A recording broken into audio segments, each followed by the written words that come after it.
Welcome to this deep dive. We're going to be exploring Creative Nation magazine, the gaze issue. It's got a little bit of everything: travel, entrepreneurship, art, even a bit of sports and philosophy. Yeah, lots to unpack. All centered around this idea of gazing towards your goals, right? Not just looking, but really setting your sights on something. Yeah, it's more than just looking. Right. It's that real intentional focus on where you want to go. Exactly. Yeah. And they've got some fascinating stories in here. They do. Like this gin distillery in Limpopo. Yeah. That's not just making some cool local gin, but they're trying to build up agricultural tourism for the whole region. Yeah, they're thinking big picture, not just about the product itself. Right. And there's a piece on South African youth art, which I thought was really interesting. Oh, very vibrant, very socially conscious too, I was going to say, they're using art to talk about some pretty important issues. Definitely. It's not just pretty pictures, it's got a message. And then, I don't know about you, but this article on sports fandom, standum, they called it. Ooh. Yeah. It made me think, have I missed out on appreciating some amazing athletes because I'm so focused on, my team? Makes you wonder, right? We all have our favorites, but maybe there's something to be said for broadening our perspective a bit. They use the example of, being so into Ronaldo that you can't even enjoy Messi's brilliance. Yeah, and they're both incredible players. Why limit yourself, It's a good point, and it kind of gets to the heart of what the magazine is saying about the gaze. Right. It's that steady focus, like you said, almost like a laser beam pointed at your goals. Exactly, and they argue that kind of focus, it can really change things, both personally and professionally. So it's not just about having a vision board. It's about really letting that vision shape your actions, right? Exactly. They talk about how a clear vision, it gives you direction, gives you purpose. It does, helps you focus your energy. Prioritize, make decisions that actually align with what you want. Because it's easy to get sidetracked. Right. But when you have that clear vision in mind, it helps you stay on course. Absolutely. And they even suggest that envisioning success can change how you see yourself. Oh, interesting. If you can picture yourself achieving something, you're more likely to believe it's possible. Oh, I see. That belief fuels your actions. It becomes a self-fulfilling prophecy kind of thing. Exactly. But here's where it gets even more interesting. Yeah. They don't just talk about the individual. They also bring in this idea of community. They say surrounding yourself with the right people. Yeah, the right people are key. Is essential for maintaining that focused gaze. Yeah. Having a support system to keep you motivated and help you through those tough spots. Absolutely. They connect this to the idea of a growth mindset, too. Yeah, I was going to bring that up. If you're around people who encourage you to learn and grow, you're more likely to adopt that mindset yourself, embracing challenges instead of shying away from them. Exactly. And speaking of people who are embracing challenges, they've got this story on Tabiso and Paul, who started this gin distillery in Limpopo. Oh, yeah, I read that one. Fascinating. What really caught my eye was that they're using all natural local ingredients. Right, like blueberries, wild dog fruit, even moringa. Who would have thought? They're not just making gin, they're showcasing the flavors of their region. Exactly. And speaking of showcasing, they've got this bigger goal of building up agricultural tourism for the whole province. Yeah, it's pretty ambitious. It is, but they seem to have a good plan. They want to show off Limpopo's beauty and its potential. Not just through gin, but by promoting local farmers. Working with agriculture students. It's a great example of how entrepreneurship can really make a difference when it's paired with a clear vision. Absolutely. And a good gin, apparently. Oh yeah, the magazine even claims it doesn't give you a hangover. No way! I gotta try that. I know, right? But honestly, what I found most inspiring was their commitment to sustainability and community building. Yeah, that came through really strongly. They're not just in it for the money. They're using their business to uplift their community and promote their region. It's a beautiful thing, aligning your gaze with a purpose that's bigger than yourself. Speaking of passionate entrepreneurs, they also feature the finalists from My Kitchen Rules South Africa, Season 10. Oh yeah, those guys are great. Such different styles, but so much passion for food. You had Azra and Waven, the baking enthusiasts, and then Masood and Shaim, who brought that fine dining flair to the competition. Right. And they both had such amazing teamwork, you could tell they really trusted each other in the kitchen. I loved the quote the magazine used from Judith B. Jones. Oh, remind me. Cooking demands attention, patience, and above all, a respect for the gifts of the earth. It is a form of worship, a way of giving thanks. That's beautiful, and it really fits with how those chefs approach their cooking. It was like they were pouring their heart and soul into each dish. It was, wasn't it? Like a form of creative expression, the celebration of their heritage, and the power of food to bring people together. Totally. And speaking of passion, there's this article on stand-up and how it can actually make you miss out on appreciating some amazing athletes. Oh, that was an interesting one. I think we touched on that a bit earlier. Yeah, but the writer really dives deep into how being a diehard fan of one player, in this case Ronaldo, actually blinded them to Messi's brilliance for years. It's like they got so caught up in their tribe, their fandom, that they missed out on the bigger picture. Right, and this goes beyond sports, right? We Yeah. see it in politics, music, even brand loyalty. Oh, yeah, definitely. It's like you can't see the forest for the trees. Exactly. We're so focused on our little piece of the world that we miss out on the richness and complexity of the whole thing. It's a good reminder to step back every now and then and try to see things from a different perspective. The writer argues that we need to develop a broader appreciation, an ability to recognize talent and excellence wherever we find it. And not just dismiss something because it's not part of our team. Exactly. Now, from the passion of sports fans to the world of art and technology, Oh, yeah, this is where it gets really interesting. the magazine dives into the debate surrounding AI and its impact on creativity. I'm fascinated by this whole AI thing. It's moving so fast. It is, and this article, Keep the Arts Out of AI. Catchy title. They start by acknowledging all the benefits of AI, its efficiency, its potential to solve complex problems. Right, there's no denying that AI can do some amazing things. But then they raise this crucial question. What happens to human creativity in a world where AI can create art? It's a valid question, and I don't think there's an easy answer. Their argument is that AI art is essentially automated appropriation. Meaning? It relies on pre-existing media, algorithms to create something new. And they say that threatens true artistic innovation and the expression of unique human experiences. I see their point.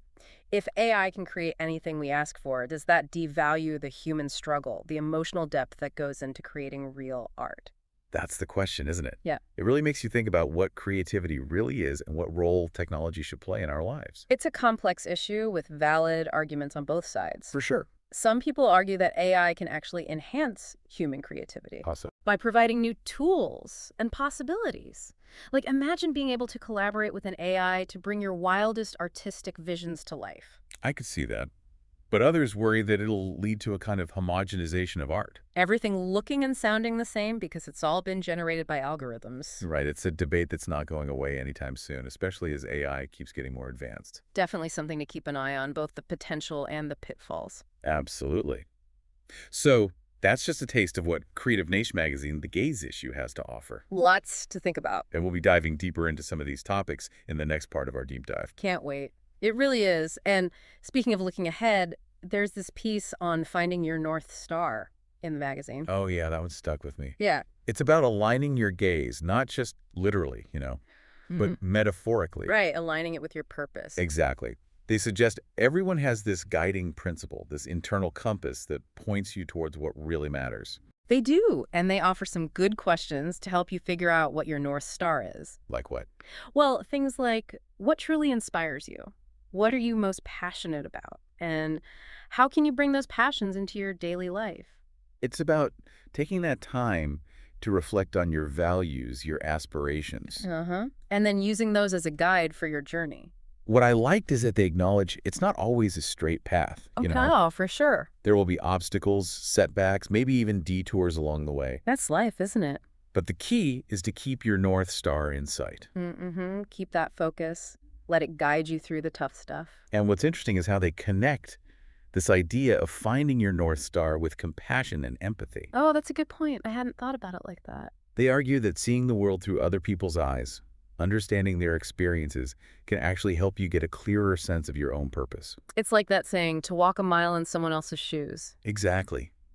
The more we connect with others, the more we understand ourselves. And the more we can contribute to something bigger than ourselves. Right.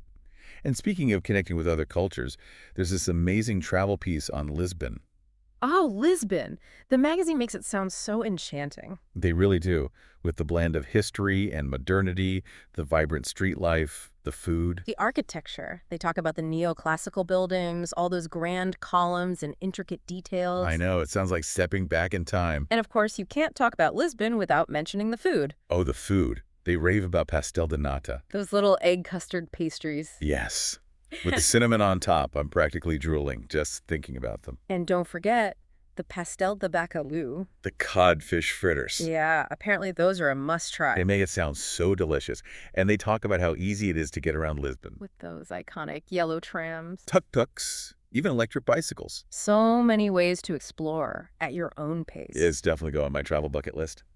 Now, from the cobblestone streets of Lisbon to the roller coaster of human emotions. That's quite a jump. I know, right? But the magazine delves into this fascinating world of feelings, using this brilliant metaphor of emotions as a roller coaster. Full of ups and downs, twists and turns. Makes sense. They emphasize that emotions, like the weather, they're constantly changing. Sometimes they feel totally out of control. Oh, yeah. I can relate to that.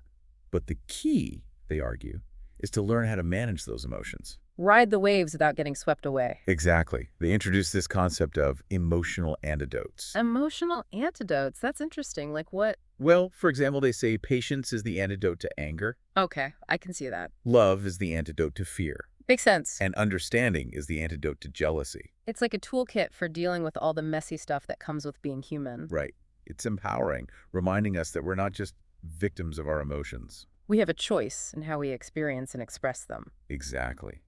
We can choose to cultivate qualities that help us handle those tough moments with more grace and resilience. Speaking of resilience, the magazine also offers some practical advice on photography. Oh yeah.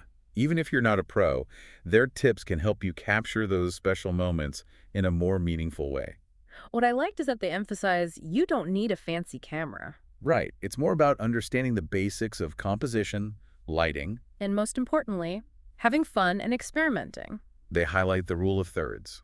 That's the one where you divide the image into a grid, right? Yep, and place your key elements at the intersections of those lines. It's a simple way to create balance and make your photos more interesting. Exactly. And they remind us that photography is all about capturing light. Natural light is usually the most flattering. So they suggest shooting during the golden hour, that time just after sunrise or before sunset. Makes sense. The light is so soft and warm then. They encourage you to play around with angles, perspectives, colors. Find what works for you. Develop your own style. It's a great reminder that photography can be a form of self-expression Capturing the world as you see it. and sharing those visions with others. And speaking of sharing visions, the magazine doesn't shy away from acknowledging loss. Yeah, they have a really touching tribute to AKA. His passing was a huge loss, not just for the music world, but for South Africa as a whole. They capture his talent so well, not just as a musician, but as a businessman and an activist. They highlight his incredible entrepreneurial spirit, launching his own record label and clothing line. He was a real go-getter, someone who set his sights on a goal and made it happen. And they emphasize his commitment to social justice, using his platform to speak out against injustice. He was a voice for his generation, a true icon. And his legacy will definitely continue to inspire. It really is. It makes you think, you know? It does. So, as we wrap up this deep dive into Creative Nation magazine, the gaze issue, what's the biggest thing that stands out to you? I think for me, it's that reminder that the gaze is about way more than just looking at something. It's intention, focus, and actually aligning what you do with your goals.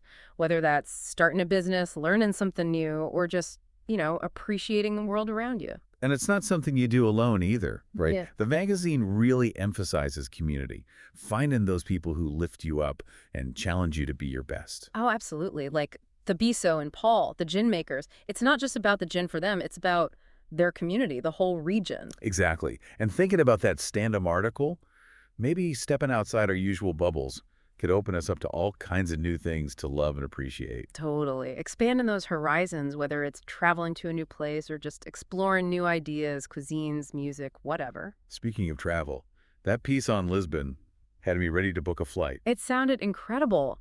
But even if we can't all hop on a plane, there's so much to discover right where we are. That's what I love about this magazine. It makes you want to be curious, engage with the world around you, and approach life with that sense of purpose and, well, just wonder. So, for everyone listening, what will you set your gaze on today? Maybe dust off that old dream, try something completely new. Let's take some inspiration from this magazine and let our curiosity lead the way. And remember that question the magazine posed about AI creating art? What if you could commission a piece? What would it be? What would it represent? Maybe thinking about that can help us all figure out our own gaze, what we truly value. That's a great thought to leave us with. Until next time, keep exploring, keep learning, and keep setting your gaze on what matters most.